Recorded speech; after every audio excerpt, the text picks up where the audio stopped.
Muy buenas noches con todos. Vamos a dar inicio a este evento sobre el mapeo al servicio de rentas internas. Quien nos va a acompañar, Juan Carlos, ¿qué tal? ¿Cómo te va? Muy buenas noches.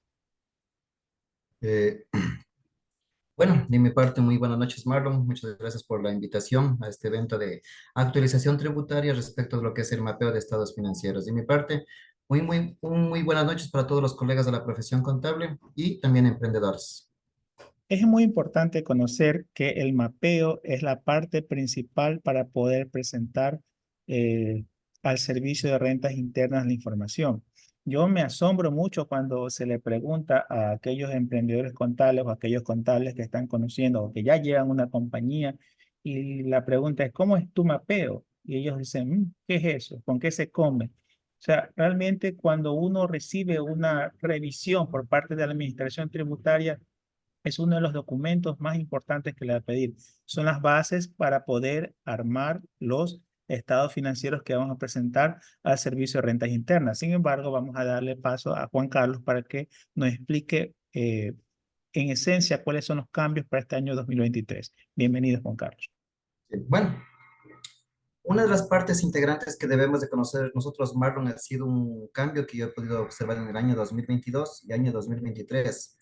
Cuando nosotros visualizamos lo que es el certificado de RU y teníamos la frase de no obligados a llevar contabilidad, lo cual si yo era una sociedad o también era un sujeto obligado por parte de las supercompañías o también era una sociedad de hecho, por el régimen RIMPE emprendedor o también por régimen general, yo debía de encontrarme obligado a elaborar estados financieros, por lo cual es muy importante tomar en cuenta este criterio que ha emitido la Administración Tributaria y no ha sido tal vez solo el día de hoy, que tal vez se cambió en alguna de las últimas leyes.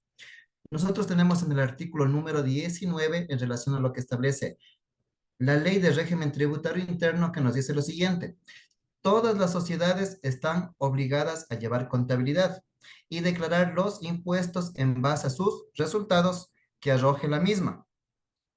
Entonces, cuando hablamos de este concepto de lo que es elaborar los estados financieros, hemos podido observar que los mismos también pueden ser emitidos mediante sistemas contables, ERPs o también cualquier tipo de aplicación desarrollada por el sujeto pasivo. Pero cuando nosotros hablamos de lo que es la obligación de llevar contabilidad, también tenemos, acorde a lo que establece el artículo número 20, los principios generales. Claramente, la contabilidad se la llevará a través del sistema de partida doble, tomando en cuenta en el idioma castellano. Y podemos observar nosotros que mediante lo que establece la misma, nos dice que debemos de demostrar el movimiento económico y determinar la situación financiera como el estado de resultados, tomando en cuenta en el respectivo ejercicio impositivo. Entonces, ya como podemos ver nosotros en la parte inicial, la misma normativa tributaria nos puede pedir cierta información. Y aquí nace uno de los requerimientos que hay veces que nosotros descuidamos en nuestras compañías. Tenemos el artículo número 21 cuando hablamos de los estados financieros siendo sociedades, tomando en cuenta que los estados financieros servirán de base para la presentación de declaraciones de impuestos. Al mes de abril, tanto para régimen RIMPE como para régimen general, tenemos la presentación acorde al noveno dígito del RUB, Marlo.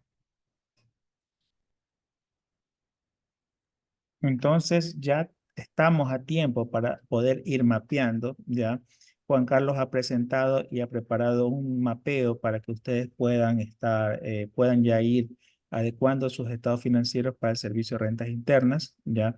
Este mapeo va a estar disponible desde el día de mañana, 19 de marzo, ¿ya? Para que lo puedan descargar en la página de Tributarios de Ecuador. También se va a enviar a los respectivos grupos en los cuales están la mayoría de las personas que están conectadas. Listo, ¿ya? Pero antes de poder observar lo que conocemos nosotros como mapeo, Marlon, debemos identificar cuáles son los cambios que se dieron para el formulario 101 para el año 2023 de manera inicial. Hemos podido observar, hemos hablado de dos tipos de regímenes, tanto el régimen RIMPE como el régimen general. Hemos podido observar también cambios de la normativa en relación a la ley de generación de empleo, también tenemos a la ley energética. Y como pudimos ver, también tenemos la ley de conflicto armado. Pero dentro de las observaciones que hemos visto, cualquier cambio en la respectiva ley va a tener una aplicación acorde a lo que establece el artículo 11 del Código Tributario, por lo cual el cambio es de aplicación al siguiente año, Marlon. Entonces, ¿cuáles son los cambios más importantes que se pueden observar? Muchos utilizamos inclusive los mapeos antiguos, ya, pero existen casilleros especiales que debemos por lo menos ya tener conocimiento que ya no los vamos a utilizar por lo menos en el año 2023 y de ser el caso 2024.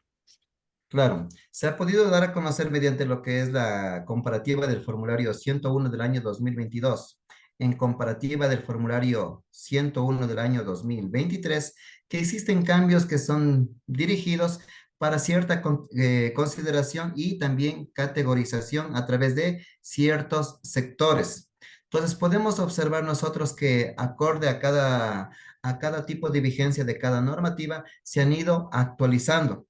Un ejemplo, tenemos cambios a la ley de orgánica de solidaridad.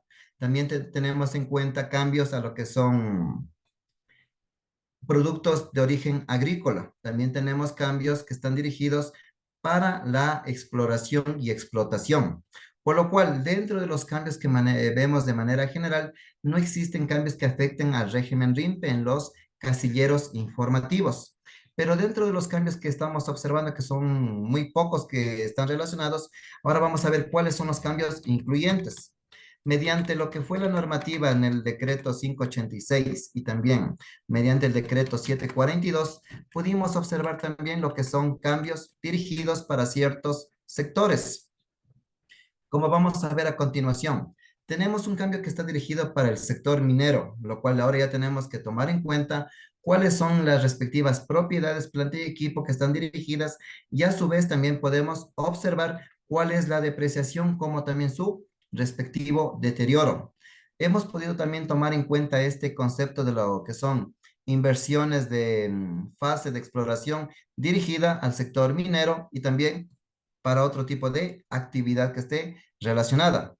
Al igual, tenemos este concepto que se hablaba de los pronósticos deportivos. Como pudimos ver nosotros, ya fue integrante, lo cual ya tenemos una tarifa única del 15% y tomando en cuenta lo que son los beneficios por pronósticos deportivos. A su vez, también podemos tomar en cuenta lo que son los gastos relacionados, tanto ingresos, costos y gastos a través de este tipo de actividad. Entonces, el formulario 101 ya se encuentra categorizado año 2023 con este cambio de inclusión. Como podemos observar, también existe un nuevo código que pasa a formar parte dirigido para el sector agropecuario. Tenemos el ajuste por el impuesto a la renta único de las actividades agropecuarias por ingresos consolidados del contribuyente y sus partes relacionadas. Con lo cual ya podemos ver nosotros que ya va a existir algo similar a lo que tenemos como el ajuste de precios de transferencia, solo que ahora es dirigido para lo que es el sector agropecuario, en calidad de tener partes relacionadas. Tenemos en la parte siguiente, nosotros podemos observar cambios también de lo que es el impuesto a los pronósticos deportivos y también a lo que son los respectivos beneficiarios. Pero yo he escuchado y me han dicho, ¿sabe qué, Juan Carlos? Pudimos observar que el formulario 101 se ha eliminado el capítulo de régimen RIMPE. Recordemos que todavía no se ha derogado lo que ha sido el artículo 97.6. Lo único que debemos de tomar en cuenta cuáles son las actividades y cómo es la forma de casilleros que debemos de reportar nosotros a fin de poder identificar los casilleros, Marlon. ¿Cuál es la recomendación que tú darías para aquella persona que recién está comenzando o que vaya a estar preparándose para realizar un mapeo, Juan Carlos? Ya, la recomendación mía es que podamos revisar el archivo Excel y podamos leer cada cuenta contable para poder entender a qué tipo de grupo se encuentra en la misma, porque hay veces que puede existir estos ejemplos que voy a proyectar ahorita, ¿ya? Hay veces que nosotros tenemos un ejemplo, en la parte inicial, tenemos las cuentas y documentos por cobrar. nosotros podemos identificar y hacer una sola sumatoria, es decir, la cuenta de clientes más la cuenta de anticipo de proveedores, más la cuenta de otras cuentas por cobrar, que son errores más comunes que se puede dar, y los podemos declarar dentro del grupo. Entonces, la recomendación es que podamos observar nosotros cuáles son los literales de detalle y cuáles son las cuentas de grupo hasta llegar a la cuenta madre. Porque si nosotros llegamos a tener tal vez una identificación o tal vez tener un detalle o un error, en los cruces de información podemos tomar en cuenta que esto podría originar también que nos pidan el mapeo de las cuentas contables de nuestros balances. A pesar de que esto no está en ninguna de parte de la ley, pero respecto de los cruces de información y también previo a los requerimientos que tiene la misma administración tributaria, ahora ya han cambiado esto, Marlon, en sí. Tenemos una subdivisión en la parte de cuentas por cobrar. Normalmente tenemos la parte relacionada y la parte no relacionada, ¿ya? Otro parámetro adicionalmente en el activo, donde puedas dar recomendaciones. Ya.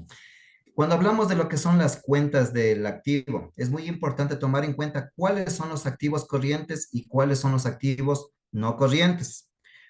Yo he podido ver que existe una parte de una confusión de manera general.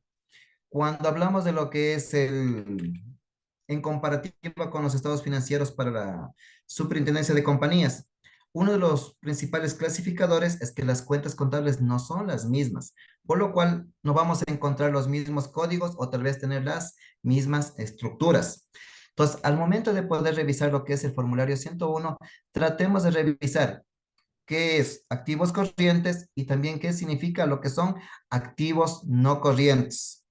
Al igual, como estamos viendo una división, se puede dar a conocer en lo que es propiedad, planta y equipo y también poder observar en lo que son otras cuentas que intervienen en relación a otros activos no corrientes. Por lo cual, al momento de poder clasificar los activos fijos, y aquí va una súper recomendación. Cuando vemos en los casilleros, hay veces que suele dar una confusión. Cuando vemos este concepto, digo aquí, tengo la cuenta de terrenos, tengo edificios, maquinaria y equipo, también tenemos aquí, y tenemos abajo las depreciaciones de propiedad, planta y equipo. Pero como podemos observar nosotros, ¿cuál es el título principal? Propiedades, planta y equipo por contratos de arrendamiento financiero. Por lo cual aquí ya podría existir una confusión al sujeto pasivo al momento de registrar. Por lo cual es muy importante el poder observar cuáles son los casilleros. Entonces, en el caso de que yo sea una compañía que tenga vehículos, maquinarias, instalaciones, tenemos que ubicarnos en la parte superior, tomando en cuenta los respectivos casilleros. Puede ser desde el casillero 362 hasta el casillero 375, salvo el caso que no tengamos un contrato de arrendamiento. En el caso de tener, tenemos que ubicar en la parte inferior, casillero 376 al casillero 383, de manera general. Otro de los cambios que también he podido observar, cuando hablamos de los créditos tributarios, tomando en cuenta, tenemos un crédito tributario por ISD. ¿Cuándo se podría originar ese tipo de crédito? Cuando tenemos importación de materias primas que se encuentran aprobadas por el comité tributario. Cuando hablamos de crédito tributario de IVA, tomando en cuenta el límite de los 5 años, tomando en cuenta que no se haya generado una devolución o una compensación. Crédito tributario del impuesto a la renta. Tenemos el casillero 337. Y aquí tenemos un casillero que nos dice otros. Y he podido observar, Marlon, que en ciertos sujetos pasivos registran los impuestos diferidos, tomando en cuenta que son impuestos corrientes. Pero claramente vamos a encontrar lo que son los diferidos en la parte de activos no corrientes, que estarían en la parte inferior. Por lo cual, podemos observar nosotros que al momento de poder categorizar y también poder considerar, tenemos al final lo que son activos por impuestos diferidos, tomando en cuenta, sea por diferencias temporarias, en lo que establece el artículo 28 sin numeral y también en relación a lo que son las amortizaciones, Mar. Juan Carlos, ¿cuál es el error más común que tú has detectado en los inventarios? Porque inventarios es uno de los dolores de cabeza para la mayoría de los emprendedores. Sí. Y dentro de una de las pruebas tributarias que realiza la administración tributaria en los inventarios es muy interesante poder ver este ejemplo, porque nosotros, al momento que nosotros contemplamos la parte de inventarios, decimos, puede ser que yo tenga un inventario de materia prima, también tenemos un inventario de producto en proceso, un producto terminado, o también puede ser un producto en relación que no se encuentra siendo producido por parte del sujeto pasivo, que solo lo compramos y lo vendemos.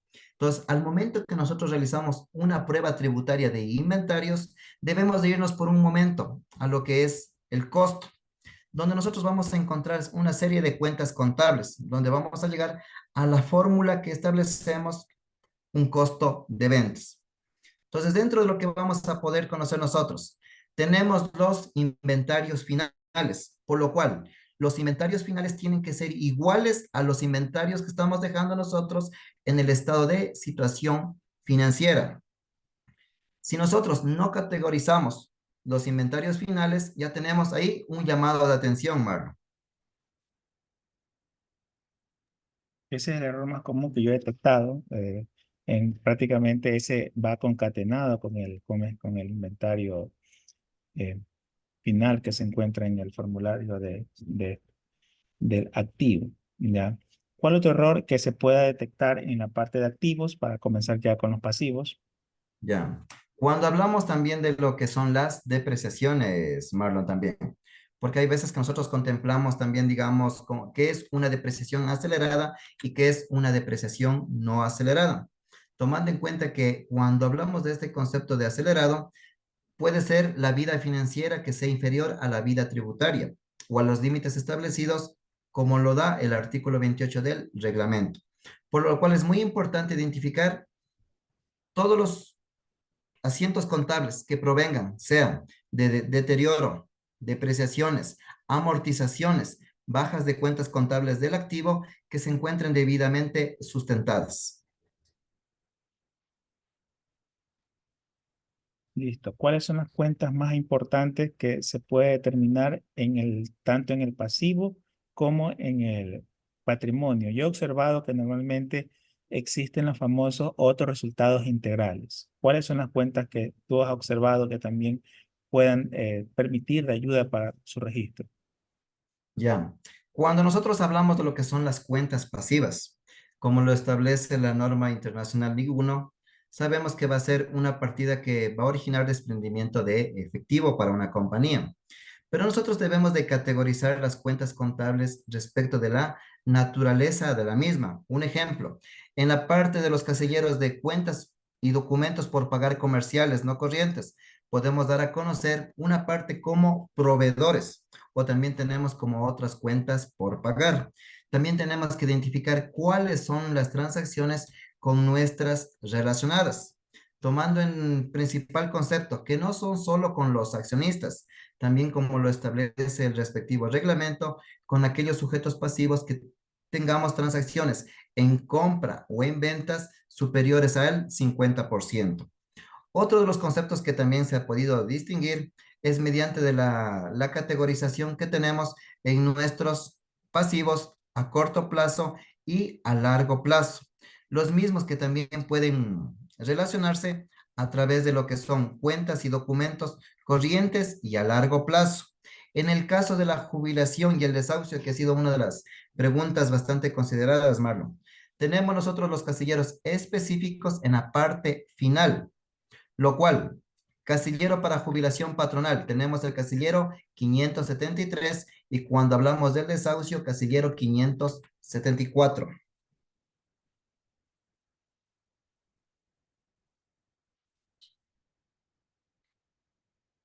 Listo.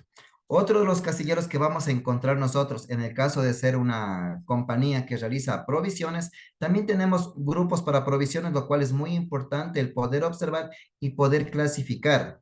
Caso contrario, si yo no determino cuál es la información que vamos a entregar a la administración tributaria, yo ya podría tener una diferencia.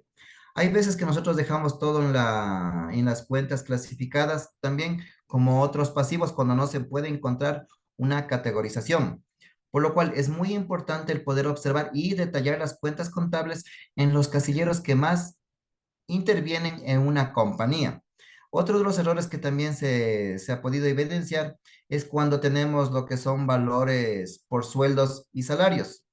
Podemos tomar en cuenta aquí, tenemos en la parte de empleados, participación de trabajadores, obligaciones con el IES, la jubilación patronal, tomando en cuenta cuándo se paga a las personas que han cumplido la condición. Y acá tenemos otros pasivos corrientes por empleados o también por lo que son beneficios. Por lo cual yo he podido observar que aquí se registran solo lo que es el 13º y 14º sueldo. Pero si nosotros miramos lo que establece la NIC 19 como beneficios a empleados, también podemos tomar en cuenta los sueldos y también cualquier retribución que tiene un empleado, Marlon. Aquí nos hace una muy buena pregunta, Anita, con respecto a un revalúo. Ya. Recordemos, Anita, que si puedes subir un ratito a la parte de donde está el activo, ¿ya?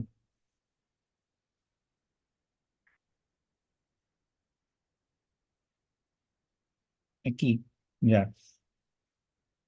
Aquí mismo el formulario le permite hacer dos clasificaciones. La primera en la que se encuentra el costo histórico, ¿ya?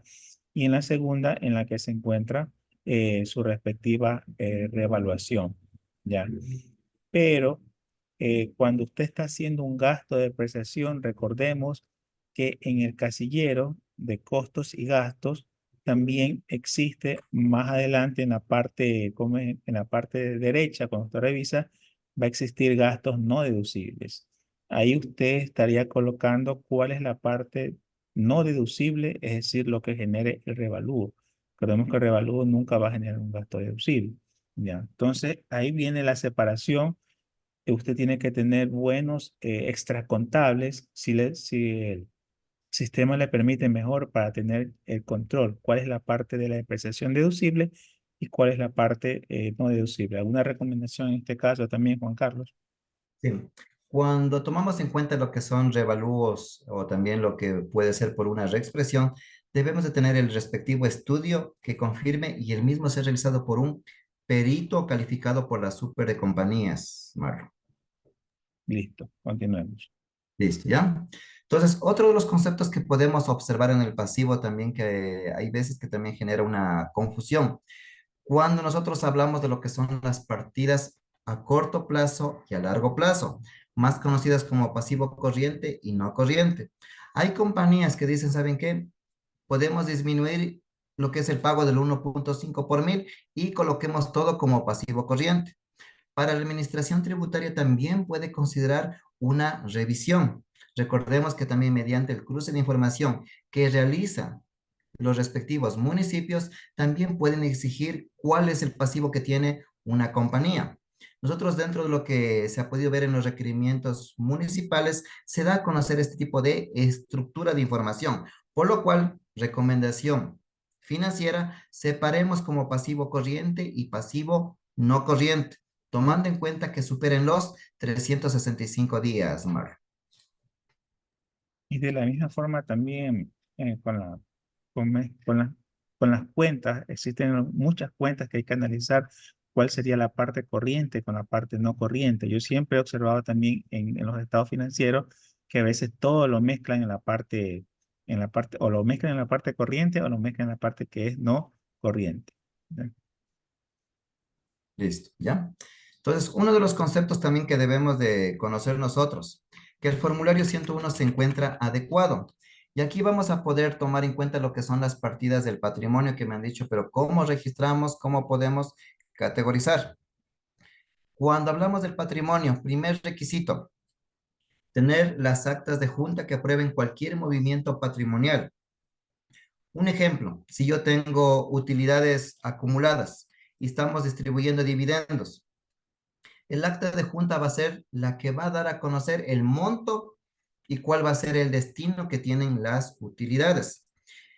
Y la misma acta se convierte en hecho generador para emitir el comprobante de retención. Al igual, si es que yo quiero compensar lo que son utilidades acumuladas con pérdidas acumuladas, las puedo tomar en cuenta con la respectiva autorización. Otro de los conceptos que también, digamos, genera bastante confusión, Marlon, es cuando nosotros tenemos lo que son otros resultados integrales. ¿Cuándo puede suceder esto? Cuando tenemos un ejemplo, una revaluación. También tenemos lo que es una revaluación de inversiones. O a su vez también lo que es una ganancia o una pérdida actuarial.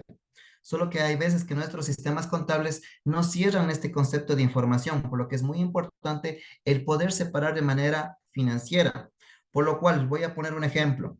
Si yo tengo una revaluación de un edificio, si antes me costaba $100,000, ¿cuál es el error común que se comete? Que la revaluación se le coloca dentro de la cuenta 4 de ingresos, por lo cual puede existir una diferencia a través de que nos haga cancelar un valor mayor del 15% y también un valor del impuesto a la renta.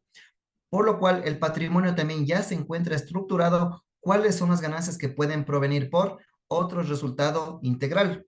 Por lo cual, al momento de abrir el formulario en línea, sí nos va a aparecer lo que son las respectivas partidas. En el caso de estudios actuariales, también podemos observar que va a existir una línea que nos dice, ¿sabe qué? Reconozca como un ORI, otro resultado integral, lo cual tenemos un casillero específico que puede ser en positivo como puede ser en negativo, ganancias y pérdidas actuariales acumuladas, acorde a las compañías que se encuentran identificando lo que es el personal entrante como personal saliente. Entonces, las cuentas de otro resultado integral siempre van a tener un ajuste en más o en menos acorde a lo que establezca cada política contable, Mar. Otro de los errores más comunes que yo también estoy observando es en la utilidad del ejercicio. Ya, normalmente ya la utilidad del ejercicio, el valor que debería ir ahí, yo he visto que hay personas que lo colocan sin descontar el 15% de participación de trabajadores y tampoco sin descontar el impuesto a la renta. Eso debería tener en consideración porque existen los asientos de cierre y los asientos de cierre uno tiene que obligatoriamente realizarlos para poder comenzar el mapeo y que no tenga errores en el casillero de utilidad del ejercicio. Juan Carlos. Sí. Entonces, uno de los conceptos, yendo a lo que nos comenta Marlon, que se suele dar como una práctica contable de manera equivocada. Y este cruce de información que vamos a ver a continuación también tiene relación con lo que establece la super de compañías, lo cual nosotros ya nos encontramos obligados a registrar los asientos de cierre. Me van a decir, pero yo al momento que hago el formulario 101, ¿cómo puedo considerar lo que son el cruce de las cuentas contables? Entonces, un ejemplo, si yo tengo aquí el valor de $150,000, de costos y gastos tengo el valor de $50,000, nosotros tenemos el valor de $100,000, por lo cual yo voy a restar el valor de el 15%, pero cuando hablamos de la participación de trabajadores, solo la calculan las empresas que tienen trabajadores. También es otro de los casos que suele darse que las empresas restan el 15% sin tener trabajadores, principal requisito. A su vez, fuera de lo que nosotros tenemos, puede ser que una compañía tribute con el 22 o también el 25% en relación. Si sus ingresos son superiores al $1,000,000, va a ser la tarifa del 25%. Para compañías que tienen un ingreso inferior al $1,000,000 y son exportadores habituales, van a tener la tarifa del 22%. Entonces, en este ejemplo voy a colocar más los $85,000 por el 22%. Entonces, al momento que nosotros hablamos de lo que es la utilidad neta del ejercicio, tenemos que relacionar al momento de lo que es el registro de los respectivos activos, pasivos, patrimonio, ingreso y gasto. Entonces, al momento que nosotros tenemos este tipo de transacciones del 15% y del 25%, ¿cómo las vamos a registrar? A pesar de que el formulario 101 en la parte final nos va a decir, solo coloque cuál es el 15% y cuál es el impuesto causado de una compañía. Tenemos primer casillero, participación de trabajadores y también tenemos lo que es el impuesto causado de una compañía y al mismo tiempo también puede ser un impuesto causado por el régimen RIMPE. Por lo cual, estos dos casilleros, a través de encontrarse después de la utilidad contable. Ya hemos procedido con la conciliación tributaria. También en el pasivo se encuentran los dos para que podamos registrar. No es que tal vez nosotros tenemos que esto registrar al siguiente año. Se debe de tomar en cuenta en los respectivos pasivos, como vamos a ver a continuación. Cuando hablamos de lo que es la parte de las obligaciones, tenemos impuesto a la renta por pagar del ejercicio, lo cual puede ser el efecto neto del impuesto causado menos las retenciones. Cuando tenemos un 15% de trabajadores, se debe de reconocer como una obligación. Participación de trabajadores por pagar del ejercicio, casillero 533, Mar. Y el resto ya va disminuido en la utilidad del ejercicio. Gracias, Juan Carlos, por esa explicación. Peter nos hace una consulta. ¿Los casilleros de Lori van con movimiento o solo debe ser lo del año? Los casilleros de Lori se van estableciendo de año a año, va a ir generando una baja o un aumento. ¿Cuáles son los casilleros más importantes que consideras en relación a los ingresos? Ya. Cuando hablamos nosotros de los ingresos, es un concepto muy importante dar a conocer. Nosotros en la parte del estado de resultados, una de las principales consideraciones que se da a conocer es el poder establecer cuál es el cruce de información que va a existir. Hay veces que nosotros nos hemos preocupado bastante en que cuadre el formulario 104 con el formulario 101 a través de los ingresos. Y nosotros también tenemos de la mano lo que es la técnica contable, este concepto de lo que es el devengo de ingreso y el poder demostrar cuáles son las partidas conciliatorias. Entonces, un ejemplo puede ser en los casilleros de los ingresos, ventas locales de bienes, como pueden ser también ventas de servicios. Otro casillero de información que pasa a formar parte son aquellos sujetos pasivos que tienen exportaciones, sea de bienes o exportaciones de servicios. Este casillero que vamos a ver a continuación, que va dirigido para las empresas de construcción, cuando tenemos el casillero de servicios prestados de construcción, por lo cual no se considera como una prestación de servicios normal. Tomar en cuenta, para las compañías que tienen la actividad de agencias de viajes, tenemos obtenidos por la modalidad de comisiones o similares relacionadas de agencia. Ya tenemos otro tipo de actividad separada. Cuando hablamos de los sujetos pasivos que tienen actividad inmobiliaria de arrendar bienes inmuebles, tenemos por arrendamiento operativo. Pero me van a decir, pero yo no puedo categorizar de esta manera porque la prestación de servicios se daría a conocer en el casillero 6005 o 6007. Pero cuando hablamos de la prestación local de servicios, debemos de tomar en cuenta que esto también puede ir dirigido para las sociedades que tienen servicios profesionales, acorde a lo que establece el decreto 586. Al igual, aquellas compañías que tienen un servicio, un ejemplo, de guardianía, un servicio de mantenimiento, un servicio de limpieza, por lo cual el arriendo no se puede categorizar como una prestación de servicios locales. Ya tenemos ciertos casilleros. Para las compañías que son sujetas de un control específico o también tienen una inversión a otra compañía, también podemos tomar en cuenta lo que son las respectivas ganancias que pueden provenir por el tema de igualar a lo que es al BPP o también por tener lo que es la igualación patrimonial. Tenemos en el casillero final, casillero número 6131. Y aquí nace una de las preguntas que me han hecho estos días. Me han dicho, pero Juan Carlos, ¿qué pasaría si es que yo tengo personal saliente en el año 2023? Yo tenía una provisión de jubilación y de desahucio. ¿Cómo la tendría que declarar? Como lo establece el artículo 28 sin numeral, podemos establecer que ahora existe una reversión, por lo cual nosotros debemos de tomar en cuenta en el primero, la fase del tiempo que originó. Recordemos que por cada año existía una deducibilidad y no existía una no deducibilidad. Por lo cual, al momento que nosotros hablamos de lo que son reversiones en relación a lo que es la provisión de jubilación patronal y de desahucio, debemos de tomar en cuenta los casilleros 6077 y casillero 6079. Al igual, tenemos que identificar ¿cuál es la porción que fue deducible y cuál fue no deducible? Entonces, para este concepto, si yo tuve en el año 2021, si yo registré como un gasto no deducible y el personal saliente en el año 2023 cumplió el tema de la vigencia y tenemos también lo que es el estudio actuarial, vamos a tener una reversión. Por lo cual, al momento que hablamos, si en el año 2017, año 2021, declaramos como un gasto no deducible, para nuestro ingreso va a ser un ingreso no objeto del impuesto a la renta, por lo cual tendríamos que detallar en el casillero 6078, muy importante. Y en el caso de que en un año específico haya sido un gasto deducible, para efectos del ingreso se considera esa diferencia como un ingreso grabado, Marlon.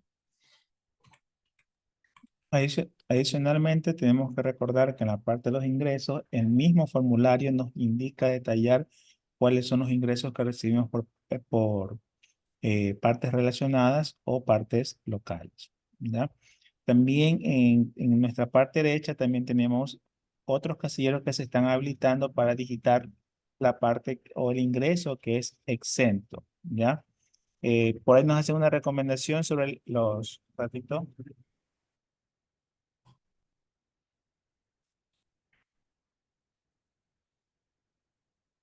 En el caso de las donaciones, ¿en Ya. qué Cu- partiría? Cuando hablamos de lo que son las donaciones, debemos de tomar en cuenta en lo que es el casillero 6083, rentas provenientes de donaciones, aportaciones para uso de instituciones sin fines de lucro. Recordemos que las mismas, a pesar de que registramos en el casillero 6083, las mismas cumplen como lo establece el artículo número 9. Tenemos que detallar al lado derecho que son ingresos exentos. Existen unos casilleros en la parte de ingresos que son informativos. Muchas ocasiones yo he visto que tampoco se los llena, pero sin embargo las compañías se han tenido en movimiento. ¿Es la recomendación que tú puedes indicar? Ya, mediante los cruces de información que da la Administración Tributaria, es muy importante dar a conocer los siguientes casilleros. En el caso de las compañías que tienen en relación una venta de una propiedad, plan de equipo, que puede ser un vehículo, una maquinaria o también una propiedad de inversión. Tomando en cuenta, nosotros en el formulario 104 demostramos cuál fue el valor de la venta, pero para efectos tributarios debemos también de poder cruzar el casillero 6140 con lo que tenemos en el formulario 104. En el caso de las compañías que son sujetas de una intermediación de un reembolso de gastos, tenemos el casillero 6141. En el caso de que yo sea una compañía que perciba dividendos, también tengo que informar a través de cuál fue el dividendo efectivo. A su vez, vamos a poder observar que tanto para el régimen RIMPE como para el régimen general, debemos de tomar un casillero fuente que va a servir de mucha información, el cual va a establecer cuál es la tarifa del impuesto a la renta. Tenemos el casillero 6152 que se encuentra en la parte inferior del formulario. Con lo cual, si yo soy una compañía que tengo ingresos inferiores al $1.000.000, al llenar el casillero 6152 me va a dar cuál es la tarifa del impuesto a la renta. En este ejemplo sería el 22%, Marlon.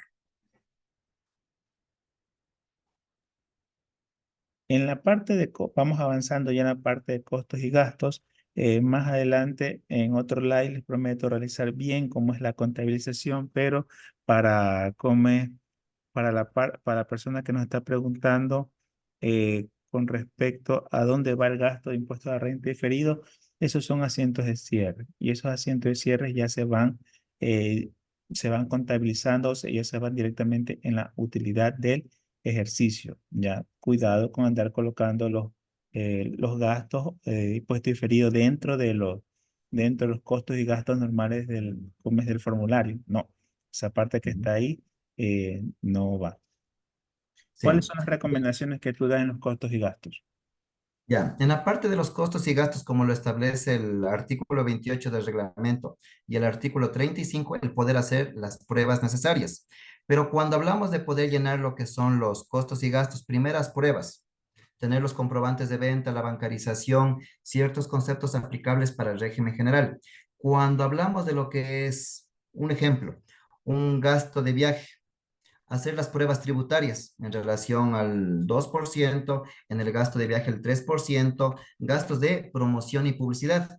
Todo, cada casillero puede ser que tenga una prueba tributaria, como lo establece el mismo artículo 28, a excepción de lo que tenemos en el artículo 35 del reglamento. Por lo cual, al momento que nosotros tenemos este tipo de gastos, tenemos al lado derecho una columna que se llama gasto no deducible, siempre y cuando no haya cumplido ciertas categorizaciones. Por lo cual, toda la sumatoria que tenemos de gasto no deducible, vamos a llegar a lo que es la conciliación tributaria. Por lo cual, vamos a encontrar el casillero 806. Entonces, todo lo que yo coloque como un gasto no deducible al perfil de la columna del estado de resultados tiene que ser igual al casillero 806 más 807, que esté relacionado dentro del territorio nacional como un gasto realizado en el exterior. Y a su vez, cuando tenemos ingresos exentos o también tenemos ingresos no objetos del impuesto a la renta, se los debe de detallar en el casillero 804 cuando tenemos relación a lo que es inversiones en compañías. Y en el casillero 805 vamos a poder detallar cuál es el tipo de artículo que estamos acogiendo lo que son los respectivos ingresos. En el caso de ser una institución sin fines de lucro, tenemos el artículo número 9. Y a su vez, también vamos a poder encontrar ciertas consideraciones en las deducciones adicionales que puede tener una compañía.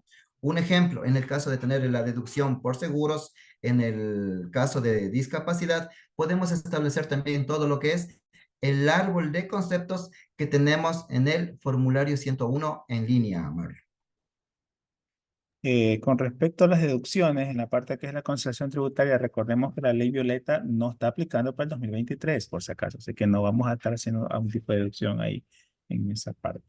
Eh, Uno de los horrores ya que yo he observado es cuando ya estamos haciendo la conciliación tributaria, nos gusta estar jugando con los casilleros y dejar abiertos algunos casilleros que no vamos a utilizar.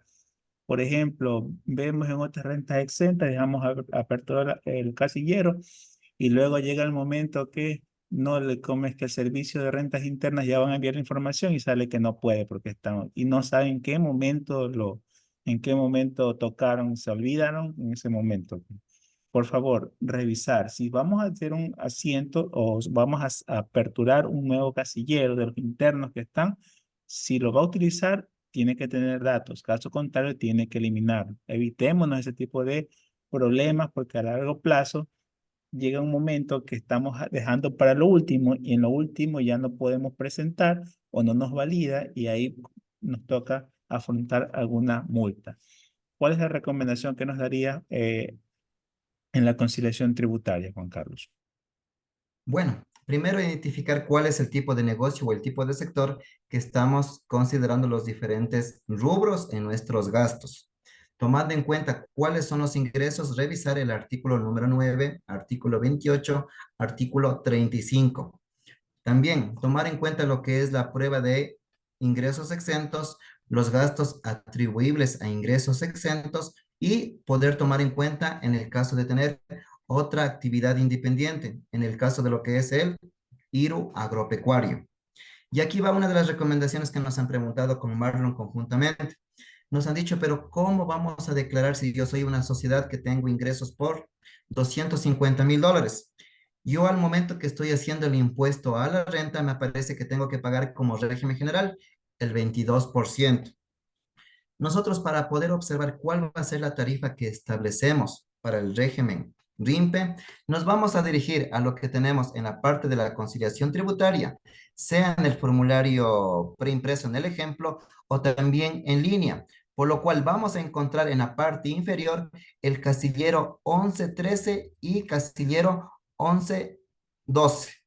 Tenemos ingresos sujetos al impuesto régimen RIMPE, impositivo microempresa, y tenemos separado como régimen simplificado emprendedores RIMPE. Por lo cual, voy a poner aquí un ejemplo. Si yo voy a llenar el casillero de ventas en la parte superior, tengo una compañía que se encarga del servicio de limpieza y no tengo ninguna actividad incluyente régimen, voy a poner aquí $250,000.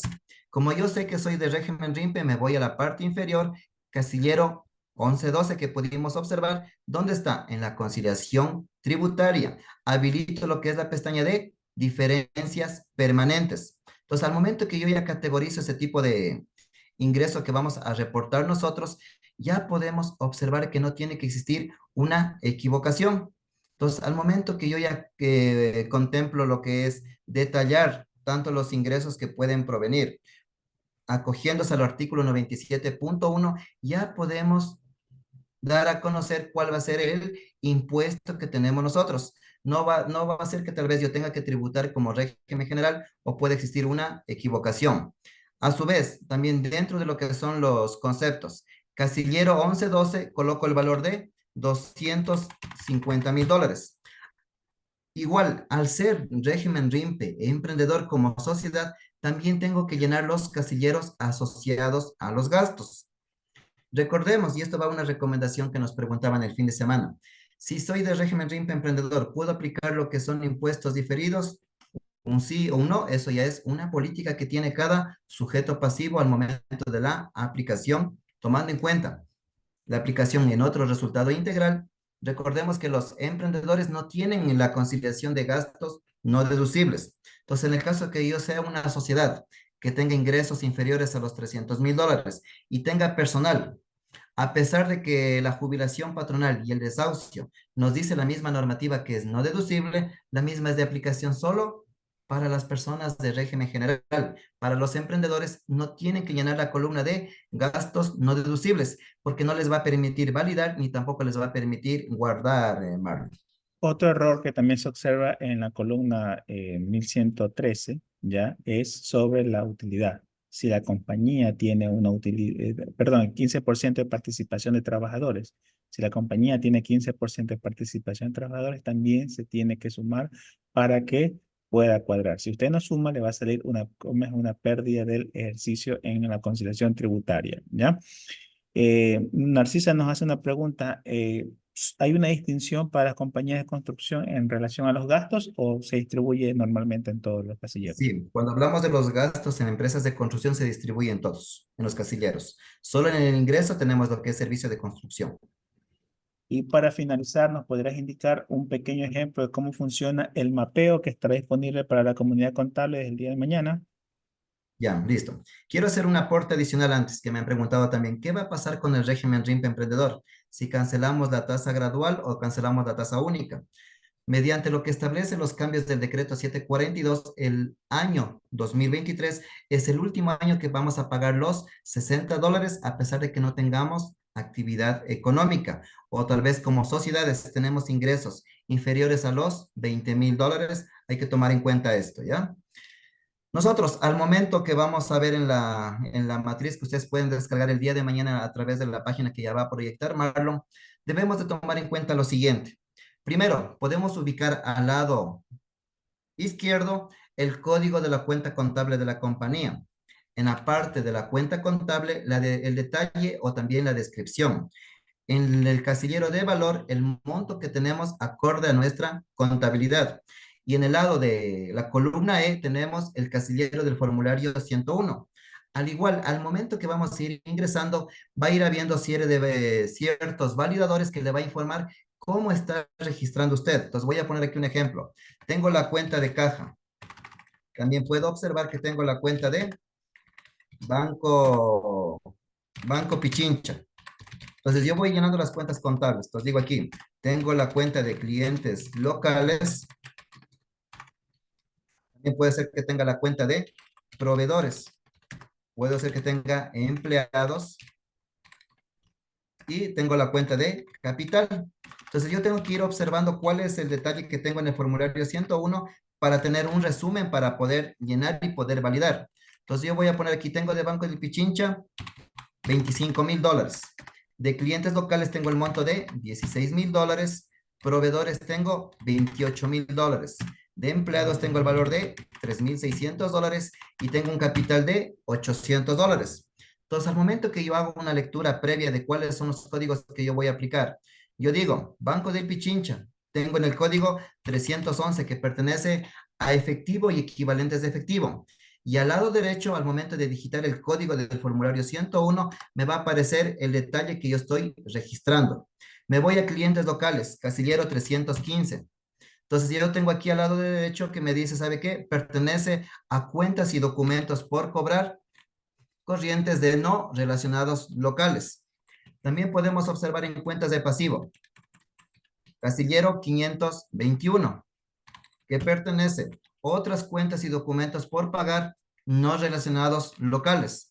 Tenemos el de empleados, le voy a poner para el ejemplo 525.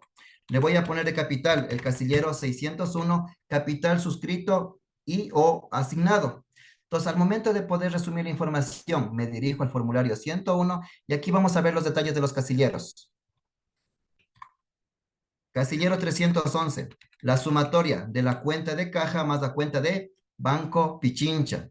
Tengo la cuenta de clientes locales, puede ser relacionados o no relacionados. Cuentas de pasivo.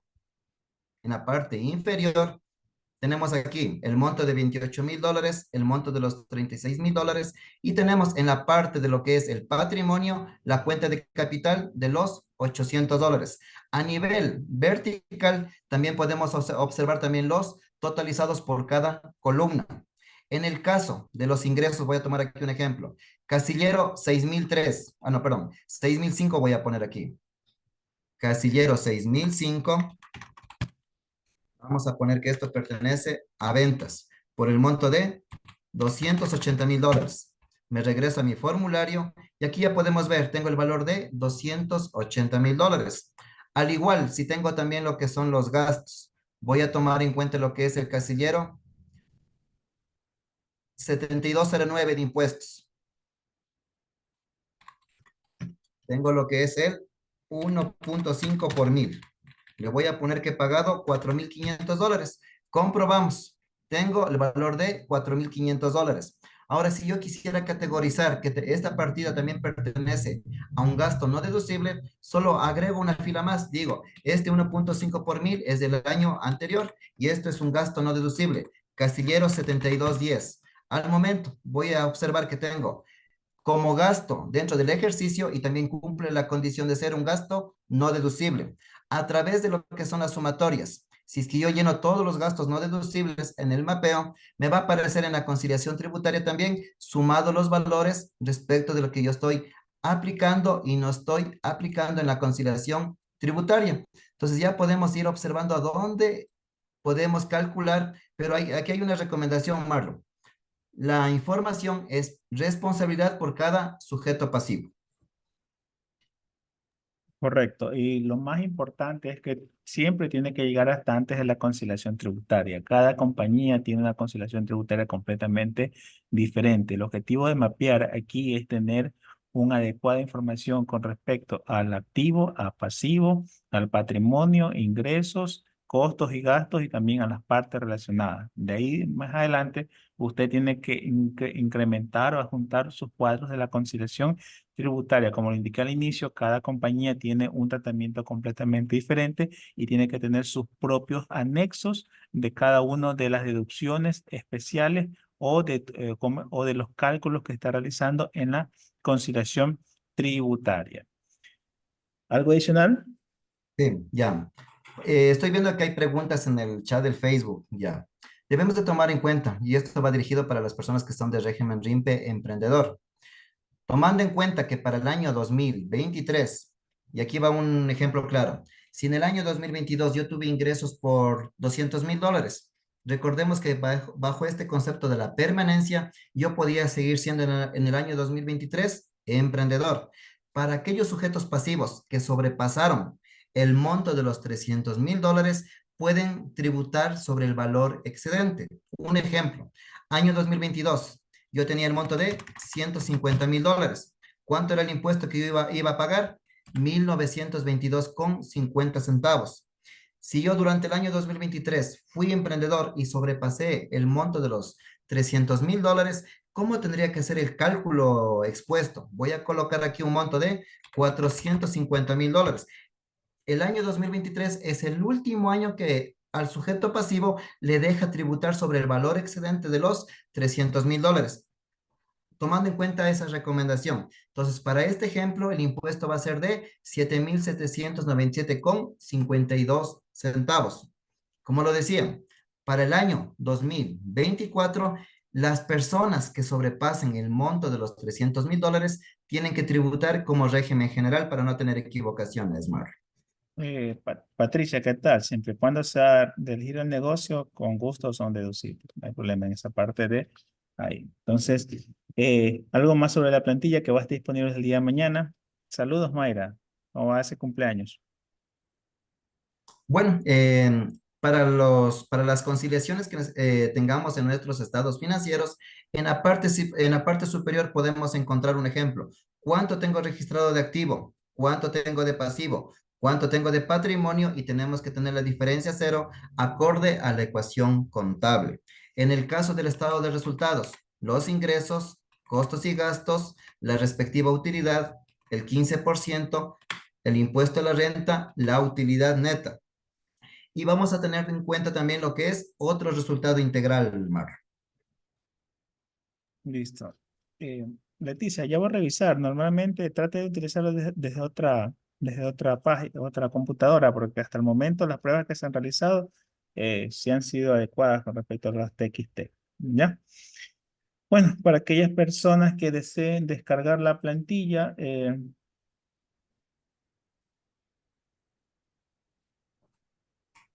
el día de mañana va a estar disponible en la página tributariosdeecuador.com, 19 como es de marzo, ¿ya? Vamos a buscar en la opción plantillas, ya en la opción plantillas va a estar eh, donde dice Superintendencia de Compañías, aquí está el archivo TXT, más abajito, donde dice 2024 tributación, aquí ya se va a juntar la plantilla sobre el mapeo de los estados financieros. Vamos a seguir viendo cuáles son las preguntas que se están generando. Adicionalmente, si tienen dudas, por favor, pueden escribirnos. Trataremos de responder lo más pronto posible, aunque sabemos que es una fecha bien complicada. Juan Carlos, palabras finales. Bueno, de mi parte les doy a la comunidad contable un agradecimiento fraterno. De mi parte, muchas gracias y nos veremos en una próxima ocasión. Régimen, en un ratito. Una pregunta. Persona natural obligada a llevar contabilidad. Régimen, no, aplica la tabla normal de la persona natural. No, cuidado con pensar que es el 22% o algo parecido, ¿ya? Bendiciones. Pasen bien.